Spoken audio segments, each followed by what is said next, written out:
When heavy rain hits, most of us think about umbrellas, gutters, maybe a sump pump. But there's a quiet hero, hard at work under your feet, your home's perimeter drainage system.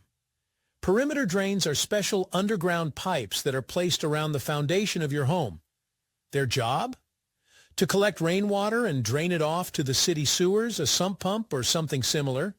This type of drainage system protects the foundation of your home by keeping the weight of accumulated water from finding a way into the basement. Without a properly functioning perimeter drain, water builds up around your home's foundation. That pressure can lead to leaks, mold, and even structural damage. It's not just about comfort. It's about protecting your investment. Regular maintenance and cleaning keep the system flowing, pays for itself over time. Because when the rain comes, and it always does, you'll want your perimeter drainage system working like it should. Out of sight, but never out of mind.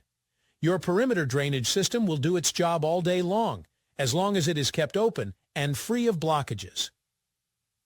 At KC's Plumbing, Heating and Drain Services, we clean out drainage systems on a regular basis. We are experts at cleaning perimeter drains, and we'll be happy to give you a free quote for our hydro-jetting service. Call now, 604-873-3753, or visit www.kcplum.ca.